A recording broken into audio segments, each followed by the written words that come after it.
कर्जत ते मुरबाड कॉन्क्रिटीकरण असेल, कर्जत ते खोपोली कॉन्क्रिटीकरण असेल, हे सारे रस्ते आपण कॉन्क्रिटीकरण केले. कर्जत मुरबाड कशेले हा रस्ता 2013 ला मंजूर झालाय.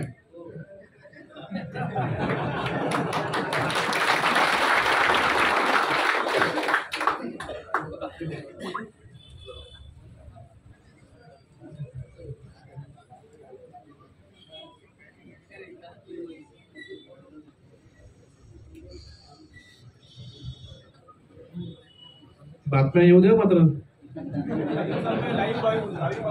परंतु या ब्रिजची निविदा मागच्या वेळेला सुद्धा निघालेली होती, परंतु पाच ब्रिज आपल्यामध्ये ती कोणताही कॉन्ट्रॅक्टर या ठिकाणी भेटत नव्हता. आणि त्यानंतर सुद्धा याचा पाठपुरावा करून कोणत्याही परिस्थितीमध्ये हा ब्रिज झाला पाहिजे या दृष्टिकोनातून सातत्याने प्रयत्न करून 2019 ला मंजूर झालाय. ब्रिजच्या आपण निविदा काढून जवळजवळ 7 कोटी रुपयाचा निधी आपण या ब्रिजसाठी मंजूर करून घेण्यात आलेला आहे. हा ब्रिज 6 जून 2019 ला मंजूर झाला. आमदार साहेब झाले मला वाटते नोव्हेंबर मध्ये आमदार, त्याच्या आधी मंजूर झाला आहे.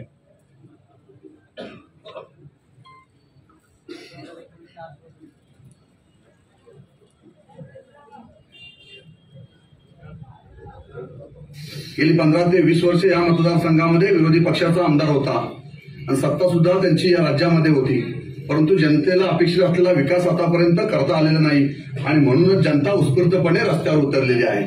मी ग्रामीण भागामध्ये फिरत असताना ग्रामीण भागातील महिला भगिनी आरती करण्यासाठी येत असतात आणि त्यावेळेस त्यांची एकच समस्या असते की आमच्या गावामध्ये यावेळेस आम्ही आमचं मत धनुष्यबाणला देणार आहोत, परंतु आमच्या गावामध्ये पाण्याची मोठी समस्या आहे ती आतापर्यंत सॉल्व्ह झालेली नाहीये.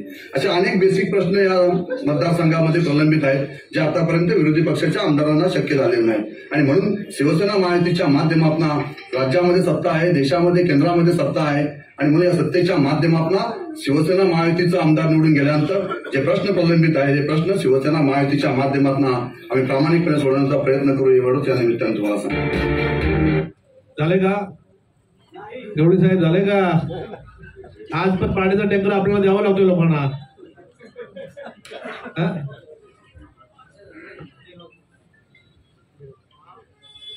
बेरोजगाराचा विषय नाही. अनेक या तालुक्यातील अनेक प्रश्न आहे. या तालुक्यामध्ये रोजगार उपलब्ध नाहीयेत, ते रोजगार उपलब्ध करून देण्यासाठी या ठिकाणी इंडस्ट्री आणली पाहिजे, त्यासाठी प्रयत्न केला पाहिजे. किंवा खालापूरमध्ये जी इंडस्ट्री आता बंद आहे त्या ठिकाणी ती कशा पद्धतीने पुनर्वसन चालू करता येईल यासाठी शासनाच्या माध्यमातून प्रयत्न करणार आहे. आणि त्या माध्यमातून माझ्या या मतदारसंघातील युवक जे काय आता बेरोजगारांनी फिरत आहेत यांना रोजगार देण्यासाठी आपण त्या ठिकाणी मी प्रयत्न करणार आहे. किती लोकांना रोजगार दिला कर्जत खालापूरमध्ये? पुढे आमचे अध्यक्ष बैलवार साहेब, किती लोकांना रोजगार दिला? बैलवार गेले का? कामांसंदर्भात जी मंजूर कामं आहे त्या संदर्भात सुद्धा मी आपल्याला सर्व माहिती या ठिकाणी दिलेली आहे, परंतु विशेगावच्या ग्रामस्थांनी सातत्याने पाठपुरावा केलेला आणि आदरणीय कैलासवासी अनंत काका जोशी यांनी जो संघर्ष या ठिकाणी केलेला होता तो कर्जत ते विशेगाव हा भुयारी मार्ग हा सुद्धा काल मंजूर करून घेतलेला आहे. आणि त्याची कसे आपण आदेश आमचे एमएमआरडीचे असणारे एमएमआरडीचे देवरे साहेब यांनी त्याचं पत्र सुद्धा रेल्वेला पाठवून दिलेलं आहे. रेल्वेचे काम तात्काळ त्या ठिकाणी करून देणार, त्याचा निधी सुद्धा मंजूर करून त्या ठिकाणी दिलेला आहे. ते सुद्धा टेंडर होऊन लवकरात लवकर ते काम सुरू होईल आणि हे काम सुद्धा कर्जतकरांसाठी विशेगावकरांसाठी ऐतिहासिक काम म्हणून ओळखलं जाईल. हे काम सुद्धा आपल्या सर्वांना माहिती आहे. आपल्या कर्जत नगरपालिकेच्या नगराध्यक्षा सौभाग्यवती सुवर्णताई केतन जोशी या आपल्याला याच्या बाबतीत सविस्तर माहिती देतील. त्यांनी हे काम मंजूर करून आणलं होतं, ते थांबवण्याचं पाप कोणी केलं हे सुद्धा आपल्याला सुवर्णताई आपल्याला नक्की सांगतील. त्याला नाव कोणाचं द्यावं ह्या कारणावरून हे काम कोणी थांबवलं हे आपल्याला जनतेला सर्वांना माहिती आहे. ही सर्व जी केलेली ज्या पोकळ घोषणा होत्या त्या सगळ्या पोकळ घोषणा खोट्या आहेत, आपल्याला मी अगदी पुराव्यासहित सिद्ध करून दाखवले आहेत. आणि या बाबतीत तुम्हाला काही माझ्याशी बोलायचं असेल तर आपण 1 मिनिट भरत पाहिजे. स्वतः उभं राहणार आहे. मग स्वतः उभं राहून मला त्या ठिकाणी क्वालिटीचं काम नसेल तर मी ताबडतोब त्या ठिकाणी ऍक्शन घेणार आहे. यापुढे चालणार नाही. जे पैसा आहे तो जनतेचा आहे, जनतेचा पैसा ती कामं करून जनतेची कामं करण्यासाठी दिलेला पैसा आहे. आता एकदा केलेली कामं कमीत कमी 5-10 वर्ष कामं टिकली तर पाहिजे त्या ठिकाणी. 1 वर्षात पुन्हा एक पावसाळा संपला का पुढच्या पावसाळ्याला पुन्हा त्याच्यावरती खड्डे भरायचा काय मिळाला पाहिजे. हीच आतापर्यंत चाललेली ही पीडब्ल्यूडीची जी परिस्थिती आहे ती बदलायची मला कुठल्या परिस्थितीमध्ये. आता तुम्ही बघितलं का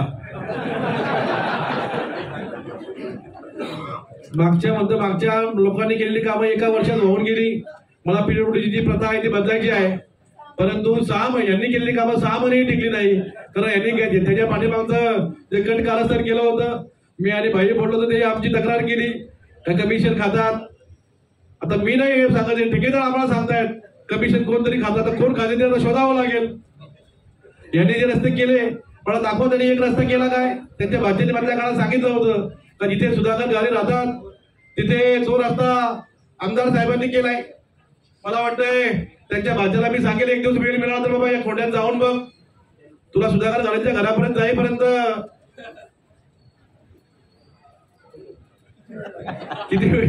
किती वेळ लागेल हे तुम्ही त्यांनी शोधावं. तर आपण या तालुक्यामध्ये या 5 वर्षामध्ये पुढची मी तुम्हाला 8 दिवसामध्ये परत पत्रकार परिषद घेईल, परत तुम्हाला सांगेल.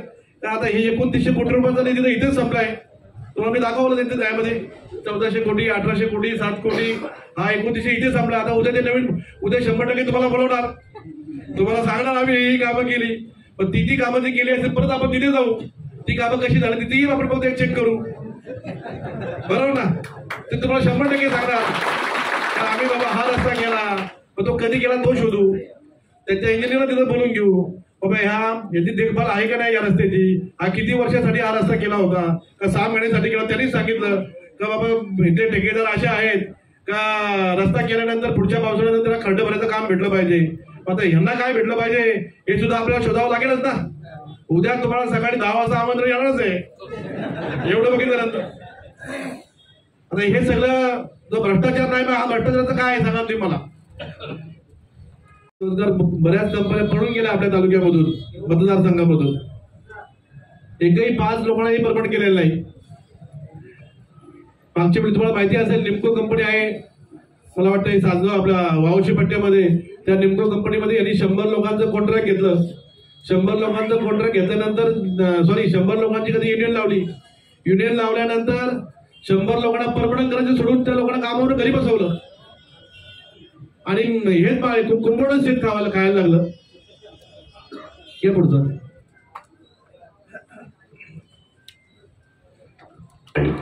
त्यानंतर पेन अर्बन बँकेचा प्रश्न आहे जो आतापर्यंत 10 वर्ष सोडलेला. 80,000 खातेदार या मतदारसंघात आहेत.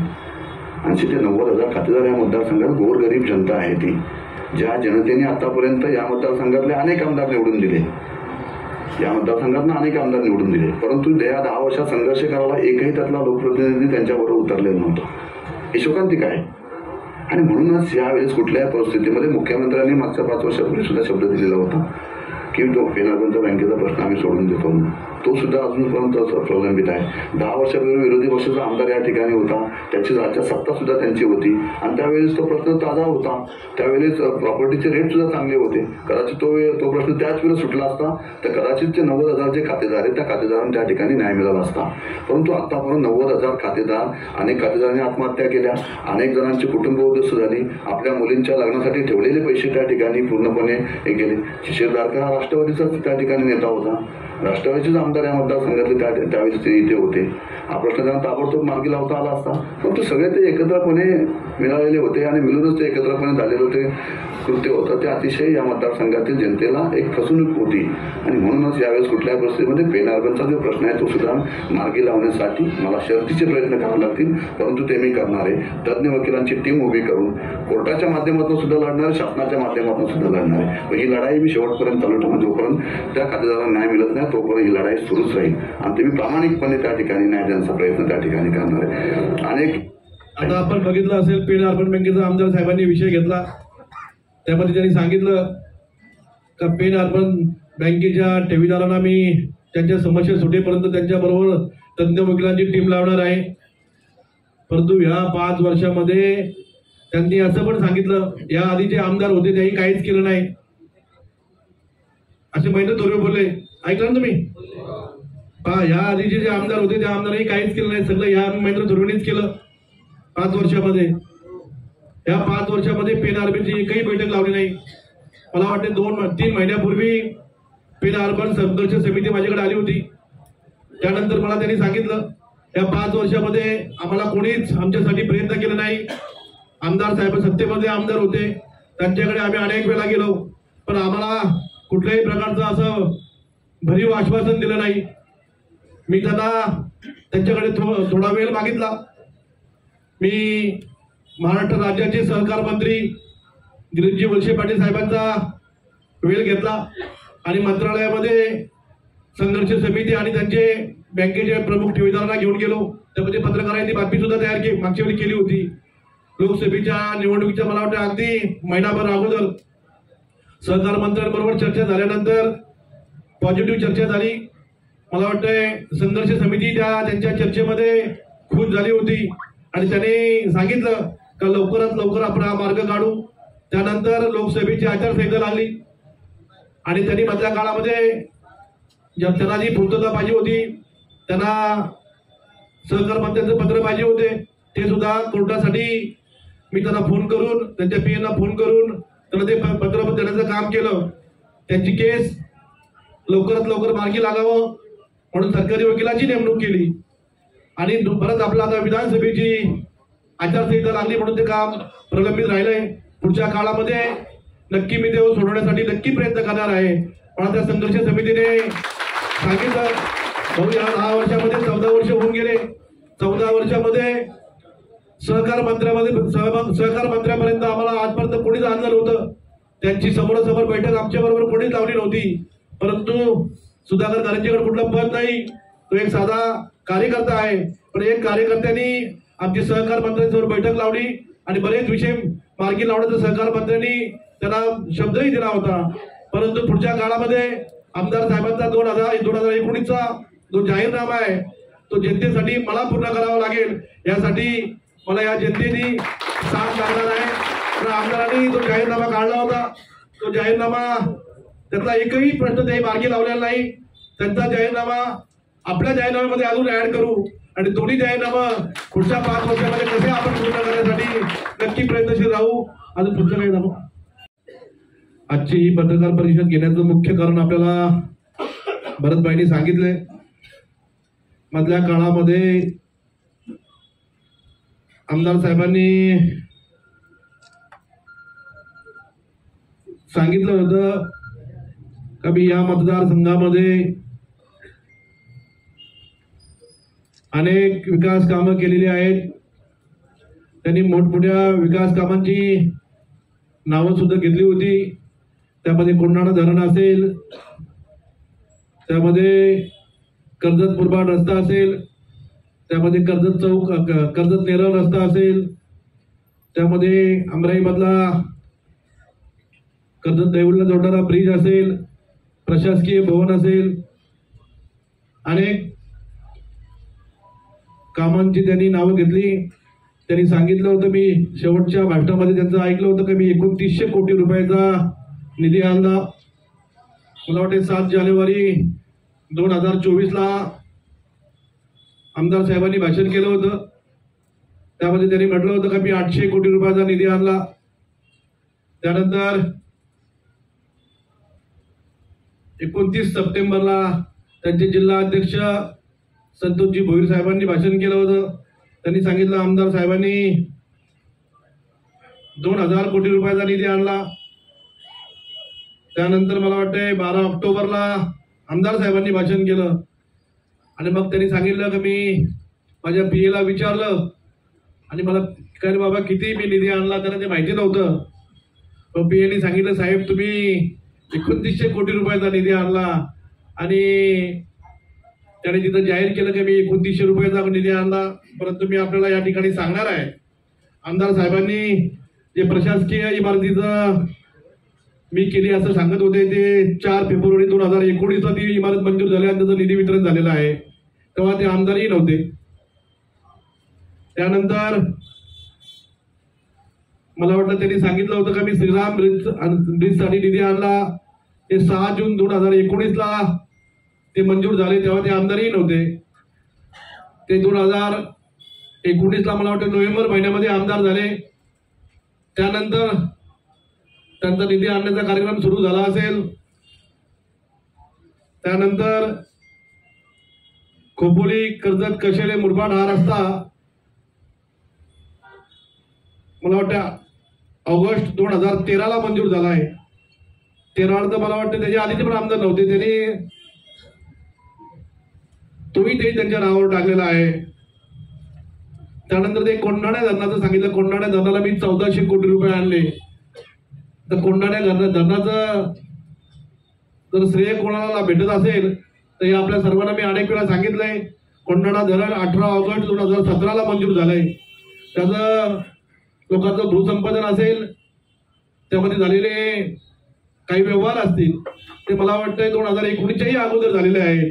आणि तेही आमदार साहेब म्हणतात आम्ही 1400 कोटी रुपयाचा निधी आणला. अशी विविध कामं त्यांनी या ठिकाणी आणली असे सांगितलं. परंतु मी ते सगळे दादा खोटे आहेत.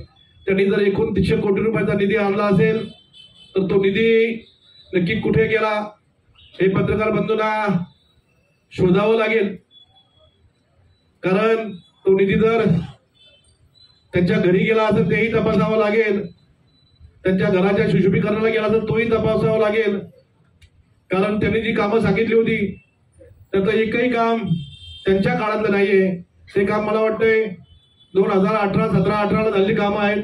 त्यानंतर मला त्यांनी जी अनेक कामं, त्यांचा जाहीरनामा होता, त्यांचा 2017चा हा जाहीरनामा होता. त्या जाहीरनाम्यामध्ये त्यांचं एकही काम त्यांनी केलेलं नाही. 2019चा त्यांचा जाहीरनामा होता.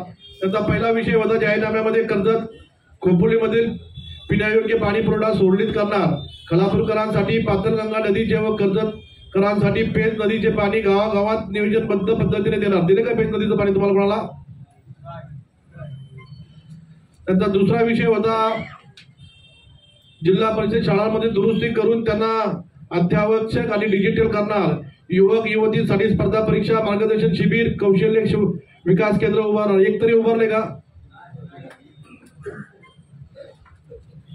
त्यांचा तिसरा विषय होता सरकारी दवाखाना अद्ययावत करणार, तसेच मल्टी स्पेशलिस्ट हॉस्पिटल उभारणार, कुपोषित मुक्त करणार, खलापूरसाठी विशेष प्रयत्न खलापूरकरांसाठी विशेष प्रयत्न करणार. असं काय झालं का? हॉस्पिटल आले का?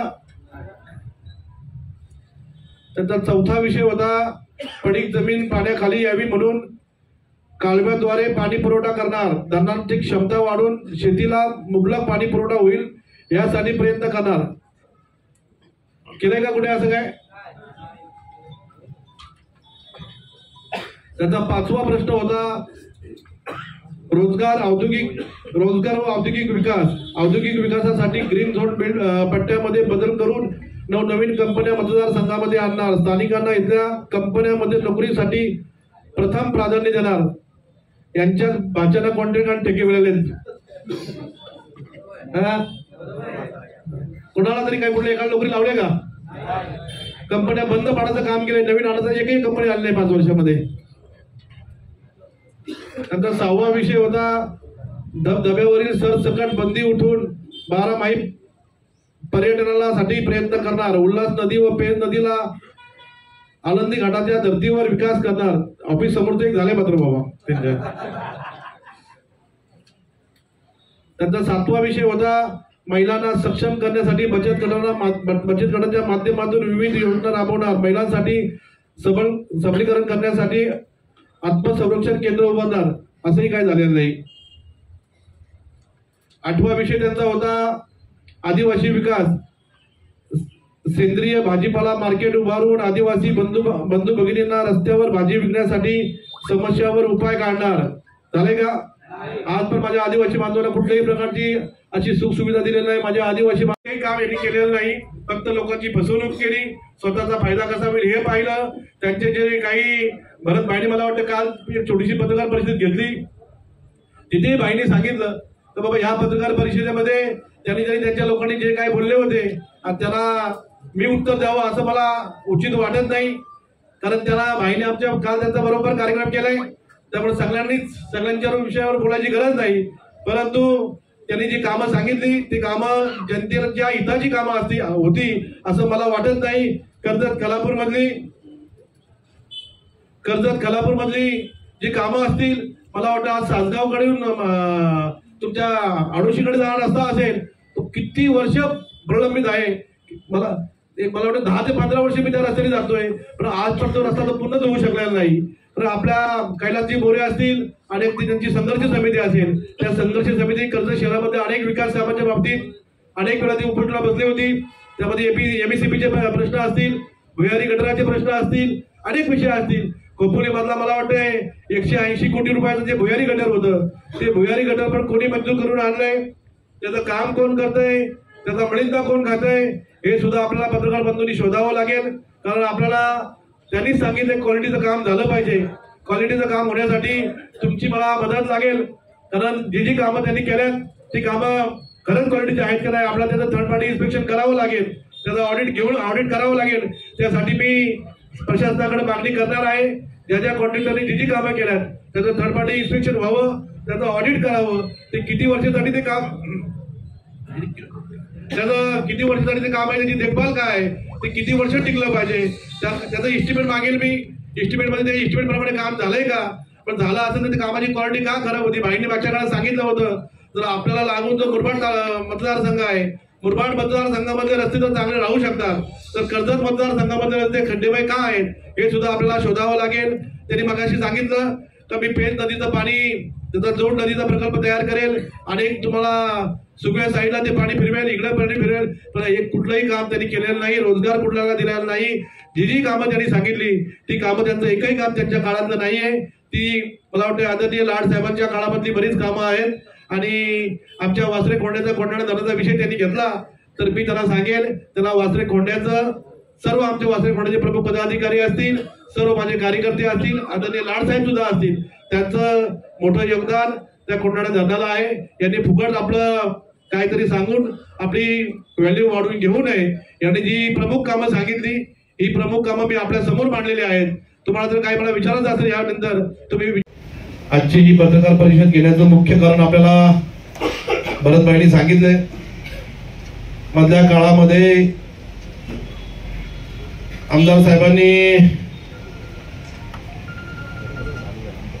सांगितलं होतं का मी या मतदारसंघामध्ये अनेक विकास कामं केलेली आहेत. त्यांनी मोठमोठ्या विकास कामांची नावं सुद्धा घेतली होती. त्यामध्ये कोंढाणा धरण असेल, त्यामध्ये कर्जत मुरबाड रस्ता असेल, त्यामध्ये कर्जत चौक कर्जत नेरळ रस्ता असेल, त्यामध्ये अमराई मधला कर्जत देवळीला जोडणारा ब्रिज असेल, प्रशासकीय भवन असेल, अनेक कामांची त्यांनी नावं घेतली. त्यांनी सांगितलं होतं, मी शेवटच्या भाषणामध्ये त्यांचं ऐकलं होतं की मी 2900 कोटी रुपयाचा निधी आणला. मला वाटते 7 जानेवारी 2024ला आमदार साहेबांनी भाषण केलं होतं. त्यामध्ये त्यांनी म्हटलं होतं की मी 800 कोटी रुपयाचा निधी आणला. त्यानंतर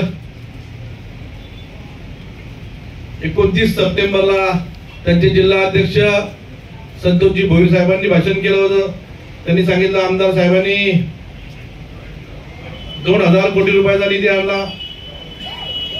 त्यानंतर मला वाटते 12 ऑक्टोबरला आमदार साहेबांनी भाषण केलं आणि मग त्यांनी सांगितलं की मी माझ्या पीएला विचारलं आणि मला अरे बाबा किती मी निधी आणला, त्यांना ते माहिती नव्हतं.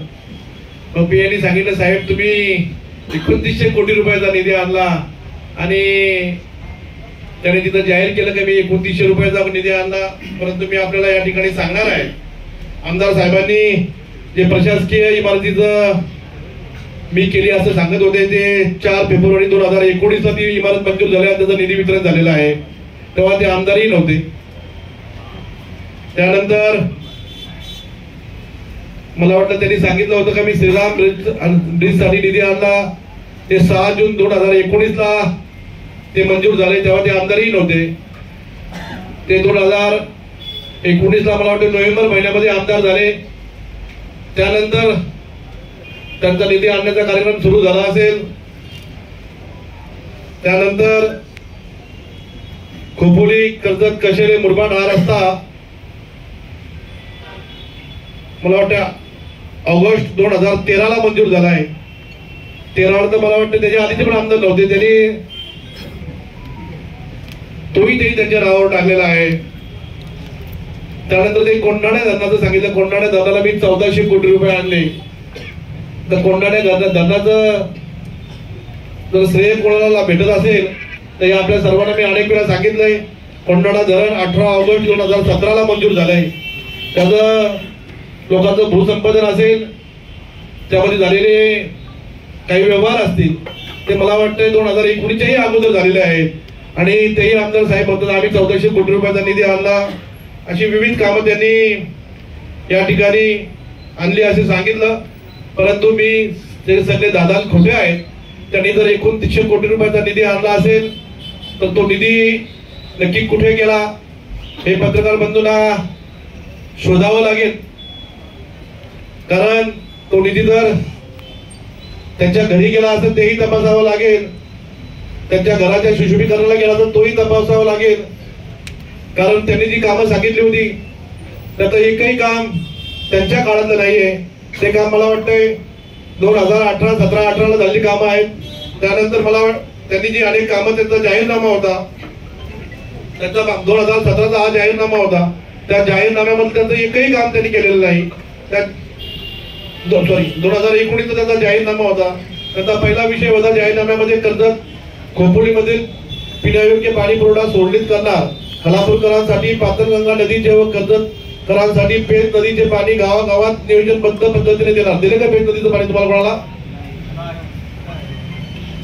त्यांचा दुसरा विषय होता जिल्हा परिषद शाळांमध्ये दुरुस्ती करून त्यांना अत्यावश्यक आणि डिजिटल करणार. युवक युवतींसाठी स्पर्धा परीक्षा मार्गदर्शन शिबिर, कौशल्य विकास केंद्र उभारणार. एक तरी उभारले का? त्यांचा तिसरा विषय होता सरकारी दवाखाना अद्ययावत करणार, तसेच मल्टी स्पेशलिस्ट हॉस्पिटल उभारणार, कुपोषित मुक्त करणार, खालापूरसाठी विशेष प्रयत्न, खालापूरसाठी विशेष प्रयत्न करणार. असं काय झाले? कुठं हॉस्पिटल आले का? त्यांचा चौथा विषय होता पडीक जमीन पाण्याखाली यावी म्हणून कालव्याद्वारे पाणी पुरवठा करणार, धरणांची क्षमता वाढून शेतीला मुबलक पाणी पुरवठा होईल यासाठी प्रयत्न करणार. केले का कुठे असं काय? प्राधान्य देणार. यांच्या भाच्याला कॉन्ट्रॅक्ट ठेके मिळाले. कुणाला तरी काय कुठल्या एका नोकरी लावले का? कंपन्या बंद पाडायचं काम केलंय. नवीन आणायचं एकही कंपनी आणली 5 वर्षामध्ये. नंतर 6वा विषय होता धबधब्यावरील सरसकट बंदी उठून 12 माईल पर्यटनासाठी प्रयत्न करणार, उल्हास नदी व पेज नदीला आनंदी घाटाच्या धर्तीवर विकास करणार. ऑफिस समोर एक झाले मात्र बाबा. त्यांचा 7वा विषय होता महिलांना सक्षम करण्यासाठी बचत गटाच्या माध्यमातून विविध योजना राबवणार, महिलांसाठी सबलीकरण करण्यासाठी आत्मसंरक्षण केंद्र उभारणार. असंही काही झालेलं नाही. 8वा विषय त्यांचा होता आजची ही पत्रकार परिषद घेण्याचं मुख्य कारण आपल्याला भरतभाईंनी सांगितलंय. मधल्या काळामध्ये आमदार साहेबांनी सांगितलं होतं की मी या मतदारसंघामध्ये अनेक विकास कामं केलेली आहेत. त्यांनी मोठमोठ्या विकास कामांची नावं सुद्धा घेतली होती. त्यामध्ये कोंढाणा धरण असेल, त्यामध्ये कर्जत मुरबाड रस्ता असेल, त्यामध्ये कर्जत चौक कर्जत नेरळ रस्ता असेल, त्यामध्ये अमराई मधला कर्जत देवळीला जोडणारा ब्रिज असेल, प्रशासकीय भवन असेल, अनेक कामांची त्यांनी नावं घेतली. त्यांनी सांगितलं होतं, मी शेवटच्या भाषणामध्ये त्यांचं ऐकलं होतं की मी 2900 कोटी रुपयाचा निधी आणला. मला वाटते 7 जानेवारी 2024ला आमदार साहेबांनी भाषण केलं होतं. त्यामध्ये त्यांनी म्हटलं होतं की मी 800 कोटी रुपयाचा निधी आणला. त्यानंतर 29 सप्टेंबरला त्यांचे जिल्हा अध्यक्ष संतोषजी भोईर साहेबांनी भाषण केलं होतं. त्यांनी सांगितलं आमदार साहेबांनी 2000 कोटी रुपयाचा निधी आणला.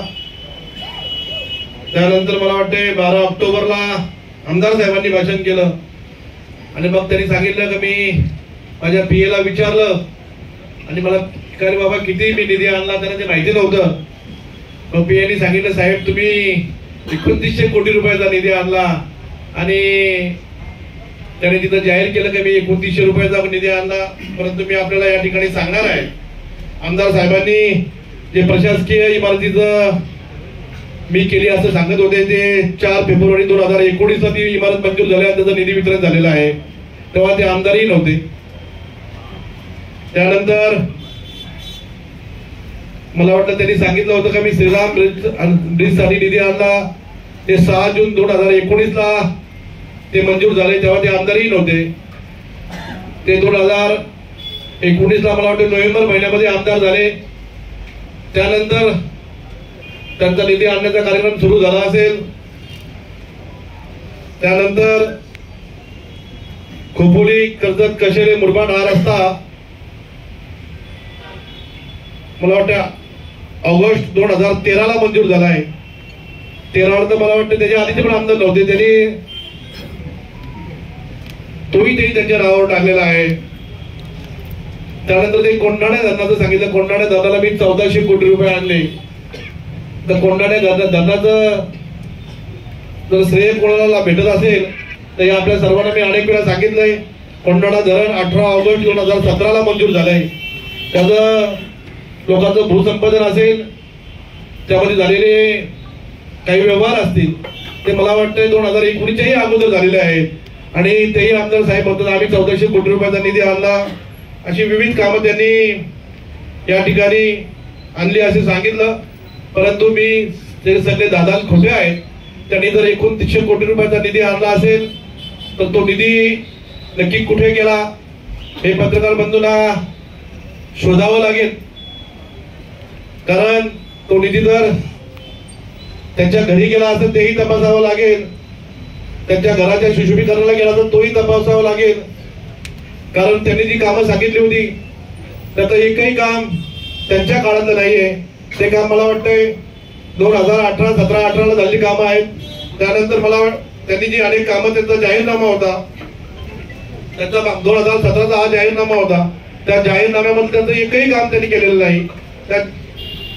2019 त्यांचा जाहीरनामा होता. त्यांचा पहिला विषय होता जाहीरनाम्यामध्ये कर्जत खोपोलीमधील पिण्यायोग्य पाणी पुरवठा सोडणीत करणार.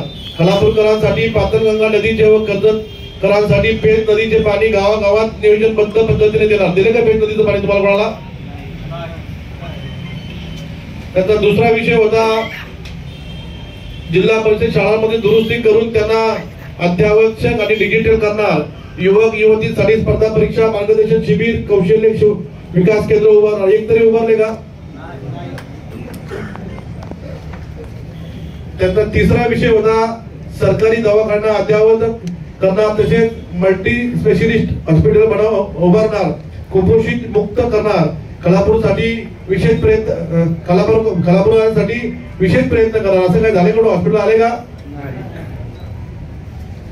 त्याचा चौथा विषय होता पडीक जमीन पाण्याखाली यावी म्हणून कालव्याद्वारे पाणी पुरवठा करणार. धरणांची क्षमता वाढून शेतीला मुबलक पाणी पुरवठा होईल यासाठी प्रयत्न करणार.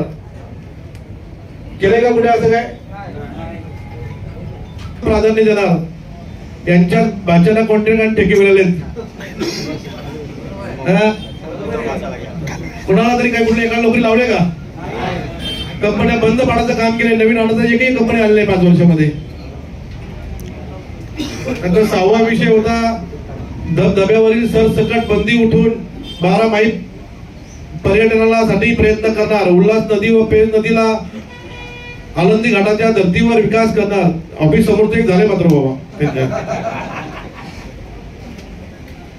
नंतर 7वा विषय होता महिलांना सक्षम करण्यासाठी बचत गटाच्या माध्यमातून विविध योजना राबवणार. महिलांसाठी सबलीकरण करण्यासाठी आत्मसंरक्षण केंद्र उभारणार. असंही काही झालेलं नाही. 8वा विषय त्यांचा होता